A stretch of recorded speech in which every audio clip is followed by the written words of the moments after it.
अष्टमीची कहाणी. आटपाट नगर होते. तिथे एक वाणी होता. त्याला काही मुलगा नव्हता. त्याच्या घरी एक गोसावी येई, अल्लक म्हणून पुकारे. वाण्याची बायको भिक्षा आणे. निपुत्रिकाच्या हातची भिक्षा घेत नाही म्हणून हा चालता होई. ही गोष्ट तिने नवऱ्याला सांगितली. त्याने तिला युक्ती सांगितली. दाराच्या आड लपून बैस. अल्लक म्हणताच सुवर्णांची भिक्षा घाल. अशी भिक्षा झोळीत घातली. बोवाचा नेम टळला. नेम मोडला. बाईवर फार रागवला तो. मूलबाळ होणार नाही असा शाप त्याने दिला. तिने त्याचे पाय धरले. बोवांनी उशाप दिला. बोवा म्हणाले, आपल्या नवऱ्याला सांग, निळ्या घोड्यावर बैस, निळी वस्त्रे नेस, रानात जा. जेथे घोडा अडेल तेथे खण, देवीचे देऊळ लागेल. तिची प्रार्थना कर, तुला पुत्र देईल. असे सांगून बोवा चालता झाला. तिने आपल्या पतीला सांगितले. वाणी रानात गेला. घोडा अडला. तिथे खणले. देवीचे देऊळ लागले. सुवर्णाचे देऊळ आहे. हिरे जडितांचे खांब आहेत. मानकांचे कळस आहेत. आत देवीची मूर्ती आहे. मनोभावे पूजा केली. त्याला देवी प्रसन्न झाली. वर माग म्हणाले, घरेदारे आहेत, गुरेढोरे आहेत, धन द्रव्य आहे, पण पोटी पुत्र नाही म्हणून दुःखी आहे. देवी म्हणाली, तुला संततीचे सुख नाही.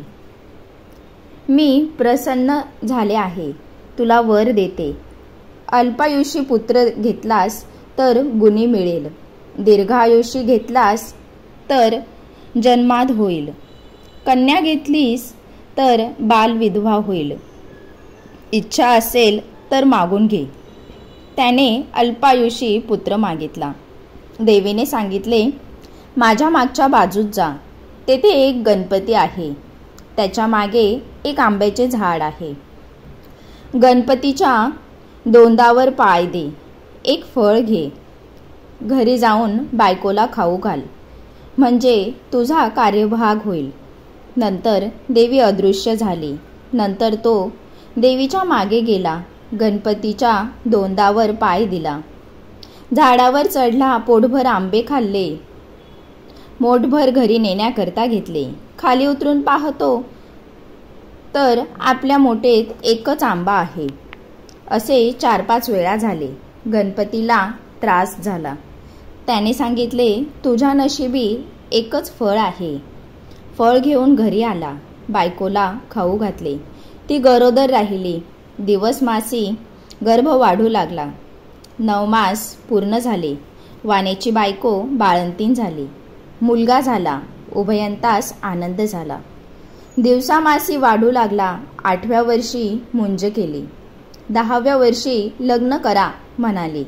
काशी यात्रेशिवाय लग्न करणे नाही असा माझा नवस आहे असा जबाब दिला.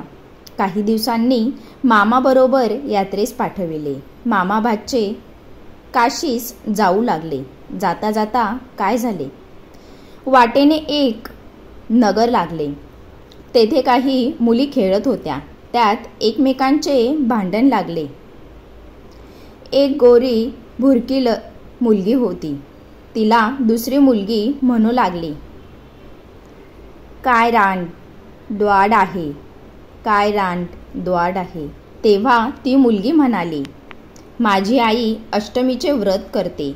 आमच्या कुळवंशामध्ये कोणी रान नाही. मग मी तर तिची मुलगी आहे. हे भाषण मामांनी ऐकले. त्यांच्या मनात आले, हिच्याशी आपल्या भाच्याचे लगीन करावे म्हणजे ही दीर्घायुषी होईल. परंतु हे घडावे कसे? त्या दिवशी त्यांनी मुक्काम केला. इकडे काय झाले, त्याच दिवशी त्या मुलीचे लग्न होते. लग्नाच्या वेळेस नवरा मुलगा मांदा झाला. मुलाचे आईबापास पंचायत पडली. पुढे कोणीतरी प्रवासी मिळेल तर बरे होईल. त्याला पुढे करून वेळ साजरी करू म्हणून धर्मशाळा शोधू लागले. मामा भाचे दृष्टीस पडले. मामापासून भाच्यास नेले. गोरज लग्न लावले. उभयांस गौरी हारापाशी निजविले. दोघी झोपी गेली. मुलीला देवीनं दृष्टांत दिला.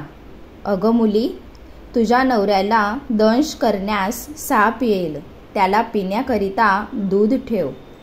एक कोरा करा जवळ ठेव. दूध पिऊन सर्प कोऱ्या कऱ्यात शिरेल. अंगाच्या चोळीने तोंड बांधून टाक. सकाळी उठून आईस ते वाण दे. तिने सर्व तयारी केली. दृष्टांताप्रमाणे सर्व घडून आले. काही वेळाने तिचा नवरा उठला. भूक लागली म्हणून म्हणू लागला. लाडू खावयास दिले. फराळ झाल्यावर तिला आपली अंगठी दिली. पहाटेस उठून ताट घेऊन बिऱ्हाडी गेला. मामा भाचे मार्गस्थ झाले. दुसरे दिवशी काय झाले? हिने सकाळी उठून स्नान केले. आपल्या आईला वाण दिला. आई उघडून पाहू लागली, तो हार निघाला त्यात. आईने कन्येच्या गळ्यात तो हार घातला. पुढे पहिला वर मांडवात आला. मुलीला खेळायला आणली. ती म्हणाली, हा माझा नवरा नाही, मी याबरोबर खेळत नाही. रात्रीची लाडवाची व अंगठीची खून काही पटेना. आई बापांना पंचायत पडली. हिचा नवरा कसा सापडतो? नंतर त्यांनी अन्नछत्र चालू केले. जो ब्राह्मण येईल त्याचे पाय मुलीने हातात अंगठी घालून धुवावे. आईने पाणी घालावे.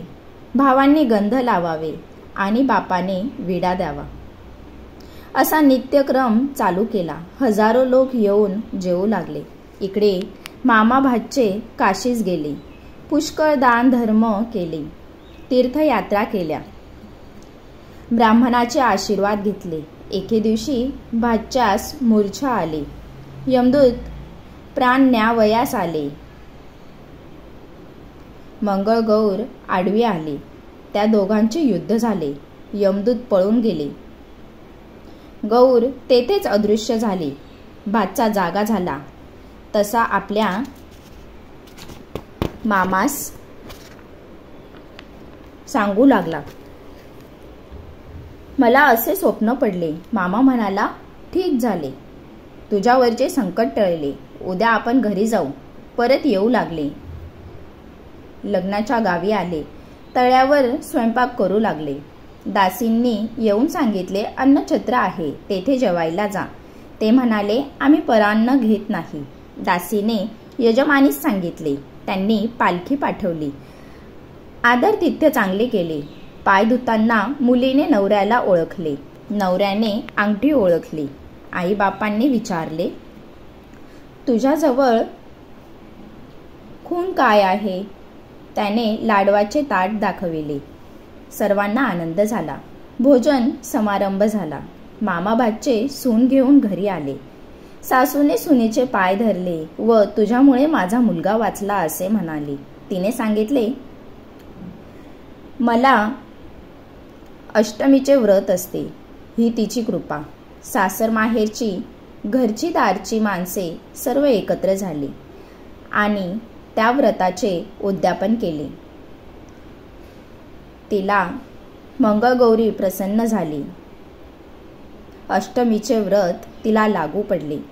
तशी तुम्हा आम्हा हो आणि आपले सौभाग्य अखंड राहो, इतकीच देवीची प्रार्थना करा. ही 60 उत्तराची कहाणी. 5 उत्तरी सुफळ संपूर्ण.